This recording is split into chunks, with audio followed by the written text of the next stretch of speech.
ನೀವೆಲ್ಲರೂ ಕರ್ನಾಟಕದ ಮೂಲೆಗಳಿಂದ 224 ಮತಕ್ಷೇತ್ರಗಳಿಂದ ಇವತ್ತು ನಮ್ಮ ರಾಜ್ಯ ಮಟ್ಟದ ಸಮಾನತೆ ಸಭೆಗೆ ಬಂದಿದ್ದಕ್ಕೆ ನಾನು ಕೃತಜ್ಞತೆಗಳು ಹೇಳಕ್ಕೆ ಇಷ್ಟಪಡ್ತೀನಿ. ಇವತ್ತು ಯಾರ್ಯಾರು ಸೇರಿದ್ದೀರಾ ಅಂದರೆ ಯಾರ್ಯಾರು ಸಮಾಜಮುಖಿ ಚಿಂತಕರಾಗಿರ್ಬೋದು, ಜನಪರ ಕಾಳಜಿ ಇರೋ ಹೋರಾಟಗಾರತಿಯರಾಗಿರ್ಬೋದು, ಒಂದು ಉತ್ತಮ ಸಮಾಜದ ಕನಸುಗಾರರಾಗಿರ್ಬೋದು, ನೀವೆಲ್ಲರೂ ಸೇರಿದ್ದಕ್ಕೆ ನಮ್ಮ ಮತ್ತೆ ಕೃತಜ್ಞತೆಗಳು ಹೇಳಕ್ಕೆ ಇಷ್ಟಪಡ್ತೀನಿ. ನನ್ನ ಹೆಸರು ಚೇತನ್ ಅಂತ.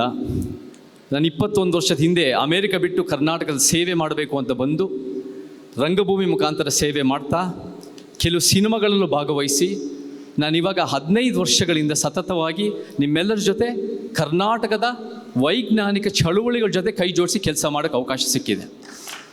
ಯಾವ್ಯಾವ ಚಳುವಳಿಗಳಂದರೆ ದಲಿತ ಬಹುಜನ, ರೈತ ಕಾರ್ಮಿಕ, ಪ್ರಾದೇಶಿಕ, ಮಹಿಳಾ ಸಂಘಟನೆಗಳು, ಪರಿಸರವಾದಿಗಳು, ಭ್ರಷ್ಟಾಚಾರ ವಿರೋಧಿಗಳು, ಯುವಕರ ವಿದ್ಯಾರ್ಥಿಗಳು, ಯಾರ್ಯಾರು ಒಂದು ಉತ್ತಮ ಸಮಾಜ, ಒಂದು ಆದರ್ಶ ಸಮಾಜ, ಒಂದು ಸಂವಿಧಾನದ ಸಮಾಜದ ಪರವಾಗಿ ಯಾರ್ಯಾರು ಕೆಲಸ ಮಾಡ್ತಿದ್ದೀರೋ ನಿಮ್ಮೆಲ್ಲರ ಜೊತೆ ಕೆಲಸ ಮಾಡೋಕ್ಕೆ ಅವಕಾಶ ಸಿಕ್ಕಿದೆ.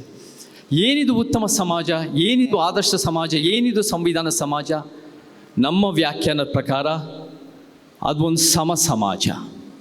ಸೊ ಇವತ್ತು ನಿಮ್ಮ ಮುಂದೆ ನಮ್ಮ ರಾಜ್ಯ ಮಟ್ಟದ ಸಮಾನತೆ ಸಭೆಯಲ್ಲಿ ಒಂದು ಸಮಾಜದ ಪರಿಕಲ್ಪನೆನ ಥಿಯರಿಯಿಂದ ಪ್ರಾಕ್ಟಿಕಲ್ ಆಗಿ ಹೆಂಗೆ ಕಾರ್ಯರೂಪಕ್ಕೆ ತರಬಹುದು ಅನ್ನೋದ್ರ ಬಗ್ಗೆ ನಿಮ್ಮ ಮುಂದೆ ಒಂದು 25ರಿಂದ 30 ನಿಮಿಷ ನಿಮ್ಮ ಮುಂದೆ ಪ್ರೆಸೆಂಟೇಷನ್ ಮಾಡೋಕ್ಕೆ ಇಷ್ಟಪಡ್ತೀನಿ. ಈ ಪ್ರೆಸೆಂಟೇಷನ್ ತಾಳ್ಮೆಯಿಂದ ಕೇಳಿ, ಅದರ ನಂತರ ನಿಮ್ಮಿಂದ ಅಭಿಪ್ರಾಯಗಳು, ನಿಮ್ಮಿಂದ ಸಲಹೆಗಳು, ನಿಮ್ಮಿಂದ ಯಾವುದಾದ್ರು ಪ್ರಶ್ನೆಗಳಿದ್ದರೆ ಅದನ್ನು ನೀವು ಕೇಳಿ, ಪ್ರತಿಯೊಬ್ಬರಿಂದ ಕಲಿಯೋದು ಬೇಕಾದಷ್ಟಿರುತ್ತೆ. ನಿಮ್ಮಿಂದ ಕಲಿತು ನಾವು ಹೆಂಗೆ ಇದನ್ನು ಮುಂದುವರಿಸ್ಬೋದು ಅನ್ನೋದನ್ನು ಒಂದು ಸಂವಾದ ಮಾಡೋಣ. ಸೊ ನಾನು ನಿಮ್ಮ ಮುಂದೆ ಪ್ರೆಸೆಂಟ್ ಮಾಡೋದು ಏನು ಅಂದರೆ, ಕರ್ನಾಟಕ ಮತ್ತು ಭಾರತಕ್ಕೆ ಪರ್ಯಾಯ ರಾಜಕಾರಣ, ಪರ್ಯಾಯ ಚಿಂತನೆಗಳು, ಪರ್ಯಾಯ ಆಲೋಚನೆಗಳು, ಪರ್ಯಾಯ ಚರ್ಚೆಗಳು ಇದ್ದಷ್ಟು ಒಂದು ಉತ್ತಮ ಸಮಾಜ ಕಟ್ಟ ಸಾಧ್ಯತೆಗಳಿರುತ್ತೆ. ಆ ಉತ್ತಮ ಸಮಾಜನೇ ಒಂದು ಸಮಾಜ. ನಾವೆಲ್ಲ ಬದಲಾವಣೆ ಮತ್ತು ಪರಿವರ್ತನೆ ಬಯಸೋರಾಗಿರೋದ್ರಿಂದ ನಾವು ಮೊದಲನೇದಾಗಿ ನಮ್ಮ ಶತ್ರುನ ಗುರುತಿಸಬೇಕು. ನಮ್ಮ ಶತ್ರು ಯಾವ ಜಾತಿಯವರಲ್ಲ, ಯಾವ ಧರ್ಮದವರಲ್ಲ, ಯಾವ ಭಾಷಿಕರಲ್ಲ. ನಮ್ಮ ಶತ್ರು ಅಸಮಾನತೆ ಮತ್ತು ಅನ್ಯಾಯದಲ್ಲಿ ಕೂಡಿರೋ ವ್ಯವಸ್ಥೆ. ಈ ವ್ಯವಸ್ಥೆನೇ ಅಸಮಾನತೆ ಮತ್ತು ಅನ್ಯಾಯದಲ್ಲಿ ಕೂಡಿದೆ. ಇದರಲ್ಲಿ ಯಾರ್ಯಾರು ಜಾತಿ, ಲಿಂಗ, ವರ್ಗ, ಕುಟುಂಬ, ಭಾಷೆನಲ್ಲಿ ಪ್ರಬಲರಿರ್ತಾರೋ ಅವ್ರ ಪರವಾಗಿ, ಅವ್ರ ಸುತ್ತಮುತ್ತ ಇರೋರ ಪರವಾಗಿ, ಅವ್ರ ಕುಟುಂಬದ ಪರವಾಗಿ ಈ ವ್ಯವಸ್ಥೆ ನಡೀತಾ ಇದೆ. ಬೇರೆ ಇನ್ನೆಲ್ಲರಿಗೂ ಬೇರೆ ಬೇರೆ ಹಂತಕ್ಕೆ ಅನ್ಯಾಯ ಆಗ್ತಾ ಇದೆ ಅನ್ನೋ ನಮ್ಮ ವಾದ. ಸೊ ಮೊದಲನೇದಾಗಿ ನಮ್ಮ ಶತ್ರು ಈ ಅಸಮಾನತೆ ಮತ್ತು ಅನ್ಯಾಯದಲ್ಲಿ ಕೂಡಿರೋ ವ್ಯವಸ್ಥೆ. ಈ ವ್ಯವಸ್ಥೆನ ಸರಿಪಡಿಸ್ಬೇಕು ಅನ್ನೋ ಕಾರಣಕ್ಕೆ ನಾವು ರಾಜಕಾರಣಿಗಳನ್ನ ಆಯ್ಕೆ ಮಾಡ್ತೀವಿ.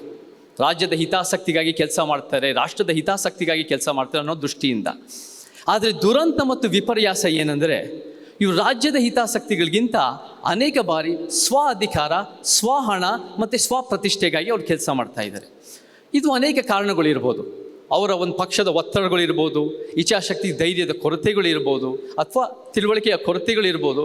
ಆದರೆ ರಾಜ್ಯದ ಹಿತಾಸಕ್ತಿಗಳಿಗಿಂತ ಅನೇಕ ಬಾರಿ ವೈಯಕ್ತಿಕ ಹಿತಾಸಕ್ತಿಗಾಗಿ ಕೆಲಸ ಮಾಡ್ತಾ ಇದ್ದಾರೆ ಅನ್ನೋದು ನಮ್ಮ ವಾದ. ಸೊ ನಾವೇನು ಮಾಡಬೇಕು? ನೀವೆಲ್ಲ ನಿಮ್ಮ ರೀತಿಯಿಂದ ಉತ್ತಮ ಹೋರಾಟಗಳು ಮಾಡ್ಕೊಂಡು ಬರ್ತಾ ಇದ್ದೀರಾ, ಅನ್ಯಾಯದ ವಿರುದ್ಧವಾಗಿ ಗಟ್ಟಿಯಾದ ಧ್ವನಿಗಳಾಗಿದ್ದೀರಾ. ನಾವಿವತ್ತಿನ ದಿನ ಏನು ಮಾಡಬೇಕು ಅಂದರೆ, ಭಾಳ ಮುಖ್ಯವಾಗಿ ಪೊಲಿಟಿಕಲ್ ಆ್ಯಕ್ಟಿವಿಸಮ್, ರಾಜಕೀಯ ಸ್ಥಾಪಿತ ಹಿತಾಸಕ್ತಿಗಳ ವಿರುದ್ಧ ನಮ್ಮ ಹೋರಾಟ. ಸೊ ಈ ಪೊಲಿಟಿಕಲ್ ಆ್ಯಕ್ಟಿವಿಸಮ್ ಮಾಡಬೇಕು ಅಂದರೆ ನಾವು ಮೊದಲನೇದಾಗಿ ಪೊಲಿಟಿಕಲ್ ವ್ಯಾಖ್ಯಾನ ಮಾಡೋದು ಭಾಳ ಮುಖ್ಯ.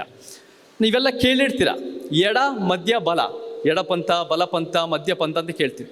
ಯಾರಿದು ಎಡಪಂಥ, ಮಧ್ಯಪಂಥ ಮತ್ತು ಬಲಪಂಥ? ಎಡಪಂಥ ಅಂದರೆ ಅದು ಒಂದು ಕೇರಳದ ಪಕ್ಷಗಳು, ಕಮ್ಯುನಿಸ್ಟ್ ಪಕ್ಷಗಳು, ಒಂದು ವೆಸ್ಟ್ ಬೆಂಗಾಲ್, ತ್ರಿಪುರದಲ್ಲಿ ಇದ್ದ ಪಕ್ಷಗಳು ಎಡಪಂಥ ಅಂತ ಹೇಳ್ತೀವಿ. ಬಲಪಂಥ ಅಂದರೆ ಯಾರು?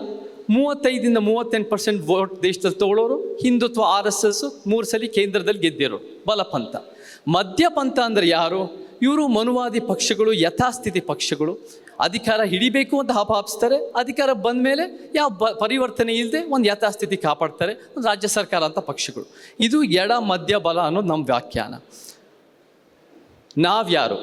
ಇದು ಭಾಳ ಮುಖ್ಯವಾದ ಸ್ಲೈಡ್. ಇದು ನಮ್ಮ ಸಿದ್ಧಾಂತ ಏನು? ಅಲ್ಲಿ ಮೇಲೆ ನೋಡಿ, ಅಲ್ಲಿ ಸಮಾನತೆ, ನ್ಯಾಯ, ವೈಜ್ಞಾನಿಕತೆ ಮತ್ತು ಸಂವಿಧಾನದ ಪೀಠಿಕೆ.